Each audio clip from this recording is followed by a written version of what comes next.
नमस्कार दोस्तों, नमः शिवाय जीवन ज्योति चैनल में आप सभी का हार्दिक स्वागत है। दोस्तों, आज बात करूंगी फाल्गुन मास की पूर्णिमा का व्रत किस दिन रखा जाएगा, किस दिन पूजा अर्चना की जाएगी और सत्यनारायण भगवान की कथा श्रवण किस दिन किया जाएगा। दोस्तों, 2023 में फाल्गुन मास की पूर्णिमा का व्रत 7 मार्च को रखा जाएगा। पूर्णिमा तिथि का प्रारंभ 6 मार्च को शाम 4:17 से हो जा रही है और इसकी समाप्ति होगी 7 मार्च को शाम 6:09 पर।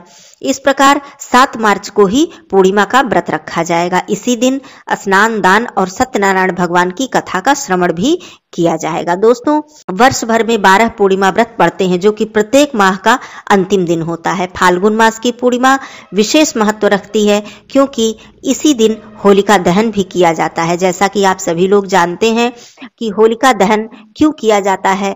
होलिका भक्त प्रहलाद की बुआ थी। हिरण्यकश्यपु को बिल्कुल भी यह बात अच्छी नहीं लगती थी कि भक्त प्रहलाद भगवान विष्णु जी की पूजा अर्चना करे। इसलिए हिरण्यकश्यप ने होलिका के गोद में भक्त प्रहलाद को बैठाकर उन्हें भस्म करने का षड्यंत्र रचा, परंतु श्री हरि नारायण जी की कृपा से भक्त प्रहलाद का बाल भी बाका नहीं हुआ और होलिका जलकर भस्म हो गई। तभी से होलिका दहन किया जाता है। यह इस बात का प्रतीक है कि सत्य की और धर्म की हमेशा ही विजय होती है। यह पूर्णिमा तिथि इसलिए भी विशेष महत्व रखती है कि इसी दिन अधर्म की पराजय हुई थी और धर्म की विजय हुई थी। दोस्तों, इस दिन भगवान विष्णु जी के नरसिंह अवतार की पूजा अवश्य ही करनी चाहिए। पूर्णिमा तिथि के दिन सुबह सवेरे उठकर आप पवित्र नदी में यदि स्नान कर पाते हैं तो बहुत ही उत्तम है, नहीं तो अपने घर में ही गंगा जल डालकर आप सभी लोग स्नान करें। स्नान करने के बाद सूर्य देव को जल दें। उसके बाद भगवान भोलेनाथ जी का अभिषेक अवश्य ही करें। पूर्णिमा के दिन भगवान भोलेनाथ जी का जल या गंगा जल या फिर गाय के कच्चे दूध से अभिषेक करने से हमारी कुंडली में चंद्रदेव की स्थिति मजबूत होती है। भगवान भोलेनाथ जी का अभिषेक करने के बाद आप श्री हरि विष्णु भगवान जी की पूजा माँ लक्ष्मी जी के साथ अवश्य करें। किसी चौकी या लकड़ी के पाटे पर पीला वस्त्र बिछाकर आप भगवान विष्णु जी की माँ लक्ष्मी जी के साथ प्रतिमा स्थापित करें या फिर अपने घर के मंदिर में ही आप भगवान विष्णु जी और माँ लक्ष्मी जी की पूजा अर्चना कर सकते हैं। भगवान विष्णु जी को पीला वस्त्र, पीला भोग और जनेऊ अवश्य अर्पित करें। भगवान विष्णु जी के भोग में तुलसी पत्र अवश्य अर्पित करें। माँ लक्ष्मी जी की पूजा विधि विधान से करें। संध्या के समय माँ लक्ष्मी जी को खीर का भोग अवश्य लगाएं। यदि आप व्रत नहीं भी धारण कर रहे हैं तब भी विधि विधान से भगवान विष्णु जी और माँ लक्ष्मी जी की पूजा करें। संध्या के समय चंद्रदेव का दर्शन अवश्य करें। दोस्तों, पूर्णिमा का जो व्रत है यह फलाहारी भी धारण किया जाता है और निर्जला रखकर भी धारण किया जाता है, परंतु इस व्रत में नमक का सेवन बिल्कुल नहीं किया जाता है। पूरे दिन निर्जला या मीठा फलाहार रखकर चंद्रदेव के उदय होने के बाद आप स्नान आदि करके स्वच्छ वस्त्र धारण करके चंद्रदेव को अर्घ्य अवश्य दें और ओम सोम सोमाय नमः मंत्र का जप करें। इस दिन चंद्रमा की पूजा करने से आपकी मानसिक और आर्थिक स्थिति बहुत ही मजबूत होती है।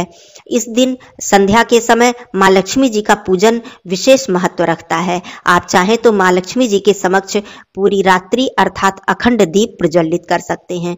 पूर्णिमा तिथि के दिन संध्या के समय अपने दहलीज का पूजन अवश्य करना चाहिए, अर्थात अपने दहलीज की चौखट की साफ सफाई करके मुख्य द्वार पर स्वास्तिक बनाकर एक दीपक अवश्य प्रज्वलित करना चाहिए। दोस्तों, इस दिन विष्णु सहस्त्र नाम का पाठ या फिर माँ लक्ष्मी जी के किसी बीज मंत्र का जप करना विशेष लाभदायक होता है। पूर्णिमा तिथि पूरी तरह से माँ लक्ष्मी जी और भगवान विष्णु जी को समर्पित होती है। जो भी भक्त पूर्णिमा तिथि के दिन पूरे विधि विधान से भगवान विष्णु जी और माँ लक्ष्मी जी की पूजा अर्चना करते हैं उन्हें विशेष फल की प्राप्ति होती है। दोस्तों, फाल्गुन मास की पूर्णिमा के दिन ही होलिका दहन किया जाता है और इसके अगले दिन अर्थात चैत्र प्रतिपदा से रंग भरी होली की शुरुआत होती है, अर्थात होली खेली जाती है। तो इस वजह से भी यह पूर्णिमा तिथि विशेष महत्व रखती है क्योंकि हिंदी माह का नया वर्ष इसी दिन से प्रारंभ हो जाता है। चैत्र प्रतिपदा से ही हिंदी मास का नया वर्ष प्रारंभ होता है। आप सभी लोग जानते हैं कि हमारे शास्त्रों में, वेदों में पूर्णिमा तिथि का कितना अधिक महत्व बताया गया है। तो आप सभी लोग 7 मार्च को पूर्णिमा का व्रत धारण करें। यदि व्रत धारण नहीं भी करते हैं तो विधि विधान से माँ लक्ष्मी जी और भगवान विष्णु जी साथ ही साथ भगवान भोलेनाथ जी की पूजा अर्चना अवश्य करें। इस दिन होलिका की पूजा करें, होलिका दहन करें और साथ ही साथ अपनी सभी बुराइयों को त्याग कर अच्छाइयों को अपनाएं, सत्य को अपनाएं, असत्य का मार्ग छोड़े, क्योंकि होलिका दहन इसी बात का प्रतीक है। दोस्तों, आप सभी को होली की हार्दिक शुभकामनाएं, साथ ही साथ फाल्गुन मास की पूर्णिमा की भी हार्दिक शुभकामनाएं। फिर मिलती हूं ऐसे ही किसी वीडियो के साथ। तब तक के लिए दोस्तों धन्यवाद। नमः शिवाय।